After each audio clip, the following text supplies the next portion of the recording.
La liste de Aliou Cissé publiée ce matin, Sokhna Fall nous en parle. Voilà, comme ni nga ko waxee Asma Khadija li ñuy waajal nag mooy jongante suñu diggante ak Togo ci rek 5e journée éliminatoire coupe du monde ci lañ toll waaye tam bu nu noppee ñun ñoo dem ci Togo daal di dalal Congo le 14 lay doon amul ak coppite ku bari Diao Baldé Keita la ñu gis ni bokk ci Pape Gueye daal di effectuer entrée kon ni la tëddee Edouard Mendy Alfred Gomis Seny Dieng mooy góol yi Moustapha Nam Bamba Dieng Ibrahima Mbaye Abdou Diallo Pape Abou Cissé Kalidou Koulibaly Cheikhou Kouyaté Fodé Ballo Touré Saliou Ciss Gana Loum Ndiaye Crépin Nampalys Mendy Pape Matar Sarr ak Bouna Sarr ñëwaat na Ismaïla Sarr tam Famara Diédhiou Boulaye Dia Abibou Diallo Sadio Mané Abdoulaye Seck ak Pape Alassane Gueye mooy Pape Gueye bu Marseille kon liste baa ngi noonu suñu natango yu tàggat yi génnee ko waaye bu ñu descendee ci li nga xam ni moom mooy Aliou Cissé li mu waxtaanee ak taskatu xibaar yi bokk na ca li nga xamante ni si mooy regroupement bi nee na dañ koy def directement foofee ca Togo le 7 lay doon jëm ci seen ko wàllu préparation ci ñaari match yi nee na yu am solo la naam qualifié nañu ba noppi ci wàllu barrage yi mais dina permettre Sénégal comme dafa amul temps pour Coupe d'Afrique bi ne ci seen kanam ñu mën a cee tàggatuwaale day am solo waaye lu jëm tam ci li nga xamante ni si mooy ñëw Pape Gueye jàpp na ni mën na am lu mu amal njëriñ aider maanaam équipe bi ndax nee na mën na jouer deux mën na jouer tam en sentinelle ci jëm tam ci défense bi nga xamante ni si match ci Sénégal yi passé gis nañu ni dafa xawoon na am fébrilité wax na ci Aliou Cissé nee na dinañu continuer travailler ngir gën a solidifier li nga xam ne mooy défense bi bu nu bëggee sori ci wàllu compétition bi bay manta ak tënk la ci li nga xam ne Aliou Cissé wax na ko mu mel ne dafa rester fidèle nekk ci continuité bi mu nekkoon ak listam bi. Oui effectivement Aliou Cissé kon mën nañu wax ne mu ngi ci continuité bi sauf que nag ak la première sélection de Pape Gueye on attendait à sa sélection parce que soo xoolee doomu sénégalais boobu di football foofu ca Marseille c'est un jeune joueur boo xam ne un jeune joueur prometteur Sénégal am yaakaar bu baax ci moom naam sax ni nag depuis lors ñoo doon xaar retouram ngir nag ñu mën ko sélectionner ci équipe nationale en tout cas moment bu mu ñëwee tamit nekk na moment propice parce que soo xoolee au niveau du milieu de terrain tey jilee Aliou Cissé dafa misé woon bu baax a baax ci kii di Nampalys Mendy mais Nampalys ak foofu ca Leicester moom doxatul comme ni mu war a doxee ndaxte amatul benn temps de jeu bu ci war exact kon au niveau du milieu de terrain moom mun na tey secondé kii di Nampalys Mendy naam sax ni milieu de terrain Sénégal soxna amul benn jafe-jafe ndaxte kii di Idrissa Gana Gueye macha allah ak forme bu mu nekkee moom mu ngi ci doxal bu baax a baax à côté y a le jeune Pape Matar Sarr mais en tout cas continuité la parce que comme ni nga ko waxee rek deux rencontres yi contre Togo Congo dina permettre Sénégal mën na nag gën a jëm ci lu Coupe d'Afrique des Nations bi nga xam ne seen objectif du lenn lu jël ko foofu ci Cameroun kon on espère bien que ñaari rencontres yi dina permettre Aliou Cissé mën a gën a defarwaat ngir gën a xam ban taxaw nag lay taxaw ci Cameroun ci Coupe d'Afrique bi en tout cas c'est une continuité te Pape Gueye en tout cas c'est un jeune joueur boo xam ne mën na apporter bu baax a baax équipe nationale au-delà ci CAN bi sax mais ci Coupe du monde bi ñu jëm Baye Sane la liste dafa am ñaar ñoo xam ne ñaar ñoo xam ne dañ maa intéressé lool mu di kan Santi Ngom wëri leen ko wëri leen Santi Ngom wëri leen Santi li ma xam naa ko wëri leen Santi sentinelle bi muy wax nii ma ne sentinelle dama ne wëri leen li may wax ne xam na ma ko benn Santi Ngom wëri leen ko ñenn ñi nee nañ ma Mohamed li ma amee doon wax keroog amul club ba xaw ma bu deuxième division la ne xaw ma wëri leen Santi Ngom benn bi si des mooy monsieur xaw ma monsieur Mendy Lys Moussé waaw bi nekk Sheffield oui jëli leen ko daana ñëw di ñu jëliwaat ko jëli leen ko très bien foofu la ma yem en tout cas mi ngi noonu xamoon naa ni ñaar yooyu muy wax bokkuñ ci liste bi moo tax ñu xam ne ñi nga gisul tëgg mu nga bëgg leen gis waa ji dama koo xam li mu gisul rek lay lijjanti li mu gis moom du ko gis Aïcha mi ngi noonu Ligue Pro qui penche à l'application du règlement justement voilà Ligue Pro donc nañoo defal tirage bi nga xam ne mooy saison bu yees bi jot nañoo waxtaan tam nag rek démb li ci tukkee ci ay kaddu ci waxtaan wi as def rek ñu daal di koy tënk di fàttali rek ni Ligue professionnelle daal dinay jël dogal kat ni saison bi kon le 19 lay démarrer. muy doon match ouverture derby ci diggante ñii di waa AS Pikine ak Guédiawaye FC bi nga xamante ni si dafa yéeg naka ren jile muy derby banlieusard kon ñu ngi ko daal di xaar dañ ko bëgg a def journée boo xam ne journée de lancement lay doon le vendredi 19 pour mën a jaay li nga xamante ni si mooy ndoxteelu saison bi bokk na ci tam la ñu waxtaanee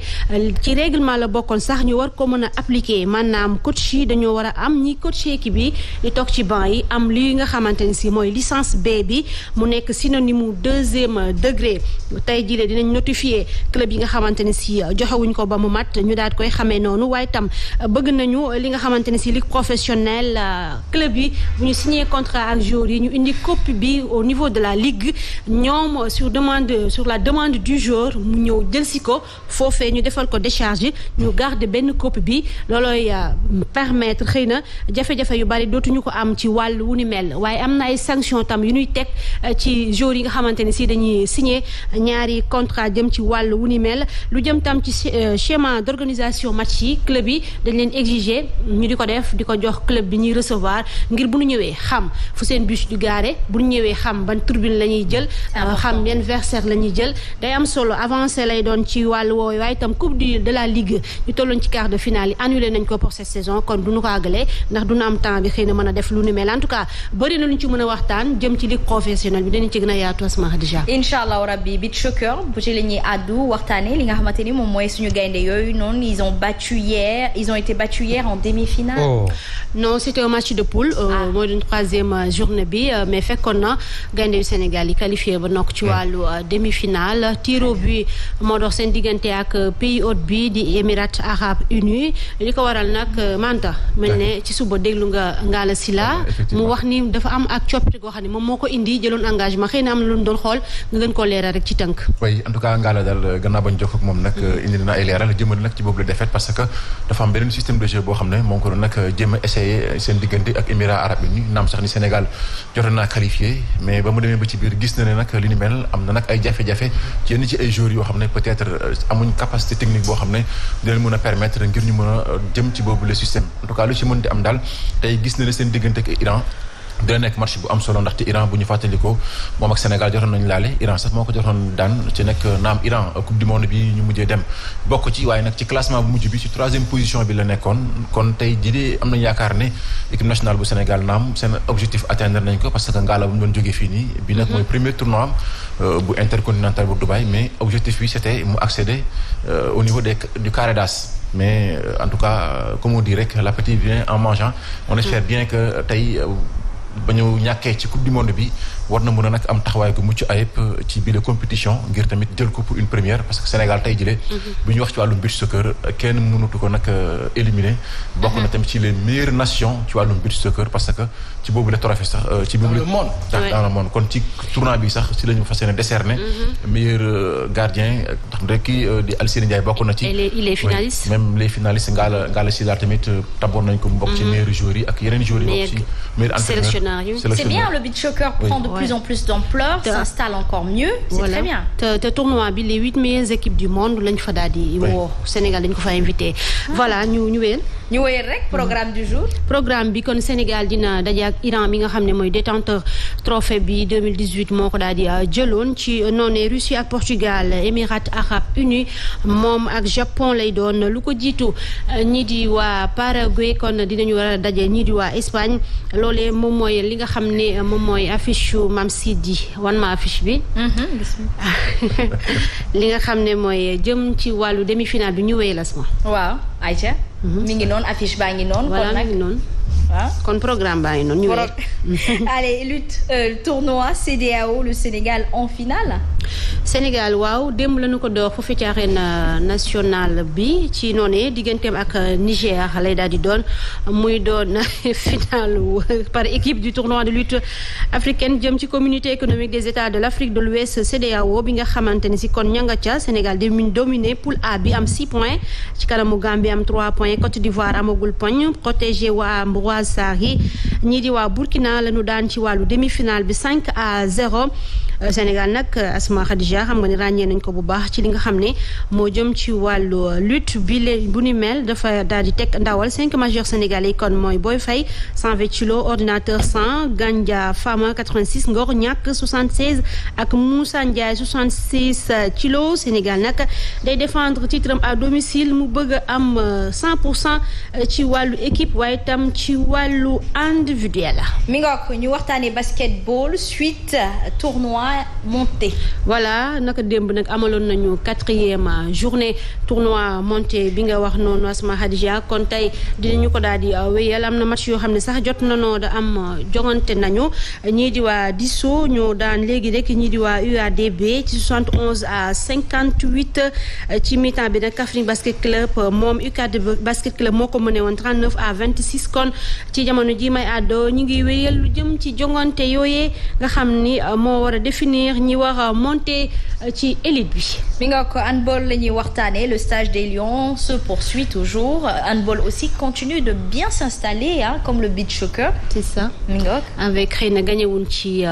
dem sori wuñ ci trop mais quand même ñi ngi am régularité ci wàllu participation yi ci compétition africaine yi ak intercontinental bi wax nga ko amical la ñu jongante naka dem ci stage bi ñu daal di ñàkk nag 29 à 28 ci kanam Wingers bu Caen ci équipe de Pro League D2 bi tey jii kon Cherbourg la ñuy dajeel kii di seen entraîneur di Frédéric Boujan moom xam nga ni moo yoroon jigéen ñi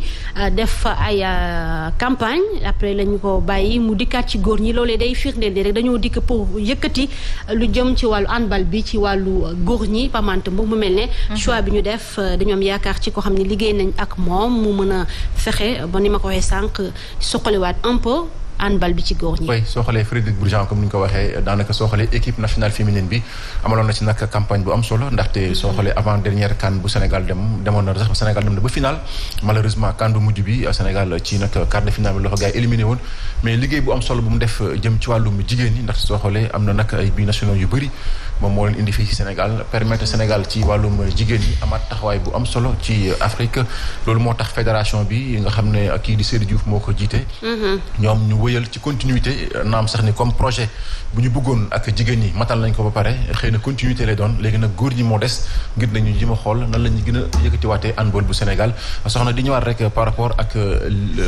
équipe bu bees bi nga xam ne mooy ligue football professionnel bi en tout cas. pour le daal mention spéciale à Djibril Wade ndaxte ak équipe am yëpp gis nañ taxawaay bu am parce que ñoom seen objectif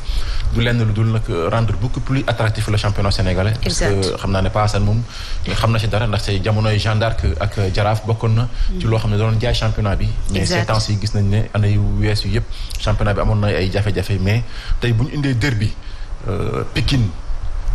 Guédiawaye loolu xam nga c'est un match boo xam ne. def ko ouverture bokk na ci li gën a jaay tamit championnat bi gën a tamit protéger joueurs yi nga xam ne ci période Covid bi gis nga joueurs yu bëri yoo xam ne seen contrat dañ ko neenaloon mujjewul fenn loolu tamit bokk na tamit ci loo xam ne day gën a valoriser championnat bu Sénégal en tout cas mention spéciale à cette nouvelle équipe de la Ligue Pro. Est-ce que Orange mu ngi accompagner ligue bi bu baax. les opérateurs économiques. Orange la Orange. bon. du bu baax dafa néew ni muy accompagner fédération def ko ak ligue bi ñoom dañu seen accompagnement dafa jeexoon sax ñu war a li ngay laaj nii dafa am solo xamul tax ñu bari dañu jàpp ni opérateur bu mel ne moom war na mën a dugal loxoom bu baax ci lu mel ne ligue professionnelle bi au delà ci li nga xamante ni si mooy seen mbébét état bu Sénégal tam dugal ci loxoom par façon la mën na fexe ba ligue bi am ci lu muy suqandikoo loolee dina permettre président club bi xëy na ñu yëg seen bopp mais joueurs yi nga xam ne moom la ñuy employé ñu yëg ci seen bopp comme ñi ngi def ay projet ak innovation xëyu ndaw ñi entre autres xale yi football ay ndaw lañ. Orange peut aujourd'hui prenez vos téléphones vous avez 20 000 francs par exemple wala 50 000 ci sa téléphone Orange Money dina la jël 100 francs ne la dañu nangam ci sa crédit téléphone am na dalal toon boo xam dañ la koy jëlal te doo ko yëg. am na plein de services yu ñuy use daal ci yow mais si vous le faites à 9 millions de Sénégalais la journée vous le faites tout le mois vous le faites toute l'année. waaye yaa xayti. loolu noonu 100 francs yooyu ngeen di jël ci ñun te duñu ko yëg ñun ci suñu téléphone yi tu ngeen ci jël as tuut lu toll ci 10 milliards par an. wala 5 milliards bu dee loolu bëri na si yéen. jàppale ko ligue dugal ko ci ligue professionnelle. def ko ci football bi ci Sénégal mu suqali popularité bi mooy tax nit ñi am business am koom mooy tax lu ne mais bon après danoo bëri wax certes on dira mais dans le fond na ku nekk cogité ñu xool c'est bien possible quand des gens font des centaines de milliards muy dajaloo ba ñuy wax 1000 milliards jëm kaw à un certain niveau di ci jël 200 milliards di ñu ko rétrocéder dans un sens gars yi nañu waxante dëgg. mais pas tamit c'est le moment tamit pour l'état du Sénégal tam gën a dugal loo xam championnat bi. parce que soo xoolee au Gabon à un moment donné ñoom seen état bi dugal loxoom état bi dugal loxoom du weesu imposer Orange bi nekk fii. mais pourquoi pas def leen lii pourvu que ñu mën ko. c'est des ak yeneen entreprise nationale yi fi nekk. moo tax may la sànq am na façon boo xam ne moom mën na cee dugale loxoom mais bu fekkee ne mën na am na possibilité yëkkati xaalis bi jox leen ñi leen ci diirub nangam jox naa leen nangam liggéey leen nii. pour permettre aux entreprises d'appuyer obligatoirement ñi nga xamante ne si mooy ligue professionnelle bi ñoom itam à leur tour ñu def ci liggéey boo xamante ne si dina am ouverture wax nga lu am solo sànq. day indi activité yu bari mën a dox. ki ciy jaay gerte caafam kii jaay mayoom kii jaay gadgem kii jaay entre autres li nga xam ne dafa nekk aux alentours des stades da ciy gis boppam parce que spectacle su amee ki nga xamante ni mooy tëggkat bi sax da ciy gis boppam dana la jël asiko bi mu ñëw tëggal leen wala parce que yooyu day am ci koñ yi da ciy gis boppam ñoo nekk ci asiko yi ñii ñëw di jaay si stade suñu yaay yi nga xamante ni ñoo fay ne di jaay boisson yi ndox yeeg yooyu yu sew sewaan yi dañ ciy gis seen bopp en tout cas loolu la Ligue Pro seen symposium bi wax nañ ko waxati ko bëgg nañu état bu Sénégal jàppale leen bu baax a baax ngir gën a suqali lu jëm ci wàllu football local bi. état bi dafa leen di jàppale sax nag aaw la. waa kay merci beaucoup Asma Hadija moo tënk la woon ci xibaaru tàggat yaram gi may ma rek ma si di ma nuyu Koumba Dia madame Niang borom Koumba's Jewelry ci accessoires yi nga xamante ni si macha allah dafa rek jàpp na ci liggéey bi bu baax a baax mi ngi noonu téléphone am 77 652 69 98 wala plus 27 79 684 02 63 mooy numéro bu Afrique du Sud bi merci beaucoup Mama Koumba jaajëf. Très bien, en tout cas moi je remercie mon équipe d'aujourd'hui surtout Pape Manta qu'on a déplacé de Zik FM à fii merci beaucoup en tout cas. En tout cas c'est un plaisir parce que déjà moom